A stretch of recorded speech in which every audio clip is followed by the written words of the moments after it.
Assalamualaikum warahmatullahi wabarakatuh. Jumpa lagi di channel kami Keluarga Exmut. Selamat siang ya teman-teman. Semoga teman-teman senantiasa diberikan kesehatan, senantiasa diberikan banyak keberkahan, dan semoga senantiasa dimudahkan dalam segala urusannya. Amin. Hari ini kami coba tengok kondisi perkembangan tanaman porang yang kami tanam dari bibit umbi ya teman-teman. Ini sudah memasuki usia 55 hari teman-teman ya. Tanaman porang kami sudah memasuki usia 55 hari dari semenjak ditanam dari bibit umbi ya teman-teman. Alhamdulillah sudah bisa dibilang 99% tumbuh semua ya teman-teman, meskipun belum 100% mekar daunnya ya. Nah, sebagian masih bentuk tombak-tombak seperti itu tunasnya, tapi mayoritas yang lain sudah mekar daunnya dan sudah seperti ini kondisinya ya. Teman-teman bisa dilihat kondisinya di lahan kami ini, dan kondisi tanaman porang yang sudah seperti ini sudah memasuki waktunya untuk dilakukan proses pemupukan tahap 1 teman-teman ya.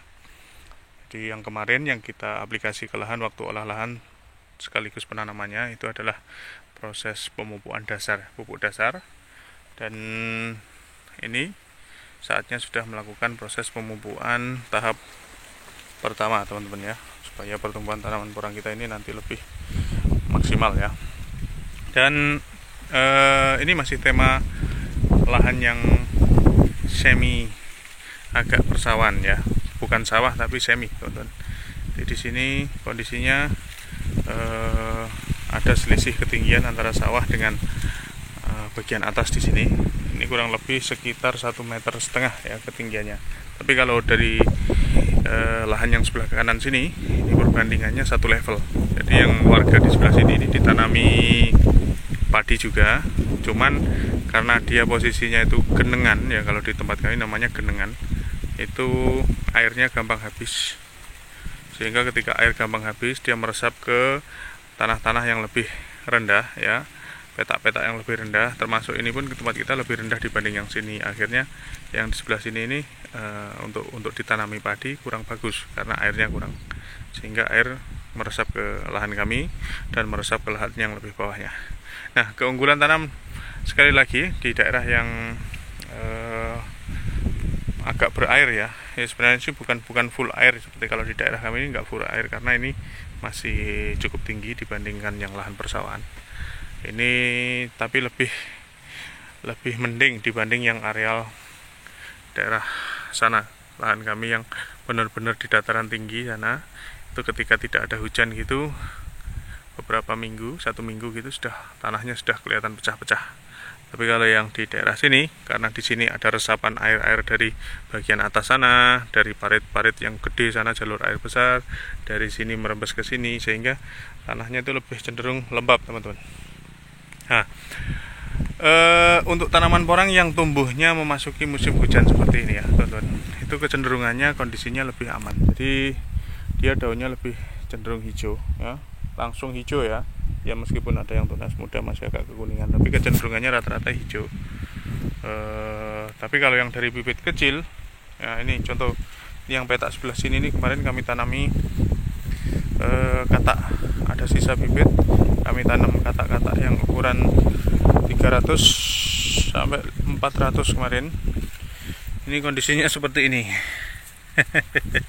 Nah, ini porang yang di daerah kami, yang di daerah panas itu, dia biasanya kalau tumbuh tunas pertama, kemudian panas beberapa minggu kayak kemarin itu, kasusnya seperti ini. Tapi kalau yang di situ, yang di bawah pohon pisang, karena dia ada sedikit penyejuk, lumayan adem. Nah, di sini kemarin memang sengaja nggak kami tanami jagung yang sebelah sini. Sebenarnya kalau ditanami jagung itu lumayan bisa menjadi penyejuk, sehingga porang-porang yang kecil seperti ini dia tidak mudah kering ya. Contoh di bawah pohon pisang ini segar ya teman-teman, hijau-hijau, artinya ketika ada naungan porang pun tetap aman. Nah, kalau yang di sini kemarin memang tidak kami kasih jagung teman-teman, Ya padahal ini kan satu lokasi sama-sama di Kabupaten Blora. Kenapa nggak dikasih jagung? Karena di sini kemarin pertimbangannya satu, tanahnya kecenderungannya basah. Ya, itu saya zoom ya sebelah sana. Nah, itu ada airnya itu teman-teman. Ya sana itu ada airnya itu. Air di parit-parit itu ada air. Makanya kemarin di sini kami coba nggak kasih jagung. Karena pertimbangannya ketika dia hidup sudah memasuki musim hujan. Ya. Ini porang-porang sudah memasuki musim hujan ketika tumbuh tunasnya ini, mekar daunnya, sehingga ditambah lagi kondisi tanah yang selalu lembab basah karena ada resapan dari air kiri kanan, membuat tanaman porang ini menjadi lebih mantap. Dia bisa bertahan ketika terjadi mogok hujan beberapa hari. Tapi kalau yang tanaman porang dari kata-kata mini, ini rata-rata kasusnya seperti itu, teman-teman ya. Ini kemarin kami kasih umbi juga sebelah sini. Dan seperti ini kondisi penampakannya, teman-teman ya. Jadi ketika tanaman porang kita penuhi nutrisinya yang ada di dalam tanahnya ya.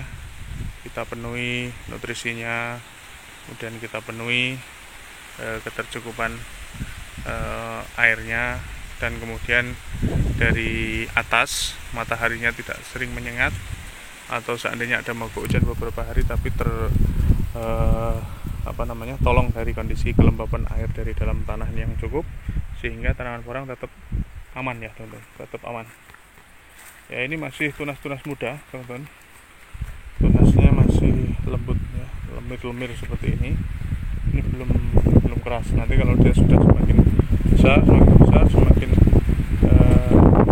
daunnya ini akan mengkilap teman-teman. Dia daunnya mengkilap dan keras, masih lembek ya, karena masih tunas muda, daun-daun muda. Kemudian untuk perawatan selanjutnya, usahakan teman-teman untuk menjaga kondisi bedengannya ini selalu bersih, aman dari rumput, gulma ya, supaya nutrisinya tidak terbagi oleh gulma. Jaga juga untuk kondisi pH tanahnya ya teman-teman, supaya kondisi lahan tetap steril, tetap aman dari hama dan penyakit, sehingga tidak mudah terjadi namanya pohon tumbang ya. Karena tanaman porang yang kita tanam ini dari jenis bibit umbi ya teman-teman. Otomatis dari jenis bibit umbi ini rata-rata dia tunasnya cuma sekali teman-teman ya. Ada juga sih yang bisa tumbuh tunasnya 2 kali, tapi rata-rata sekali. Nah kalau kita cuma tumbuh sekali terus kemudian tumbang, nah itu bisa bahaya teman-teman. Karena umbi yang misalnya berukuran 3 on, 4 on, 5 on, begitu tumbang sebelum waktunya dorman tiba, otomatis kita akan mengalami kerugiannya teman-teman. Jadi jangan sampai kita mengalami kerugian. Usahakan teman-teman selalu menjaga dan mengontrol tanaman porangnya di lahan-lahan teman-teman semuanya. Jangan sampai terjadi kegagalan dalam berbudidaya tanaman porang. Oke teman-teman, ini sekilas cerita dari kami, bagi-bagi cerita dari kami lewat video kali ini. Semoga video yang kami bagikan ini bisa memberikan manfaat, bisa menambah motivasi kita bersama, bisa menambah ilmu serta wawasan kita untuk ke depan lebih maju lagi, dan tentunya lebih sukses lagi dalam berbudidaya tanaman porang dan jenis tanaman yang lain. Oke teman-teman, terima kasih atas semuanya. Terima kasih sudah senantiasa bersedia bergabung bersama kami. Salam sukses dan sehat selalu dari kami, keluarga Exmut. Wassalamualaikum warahmatullahi wabarakatuh.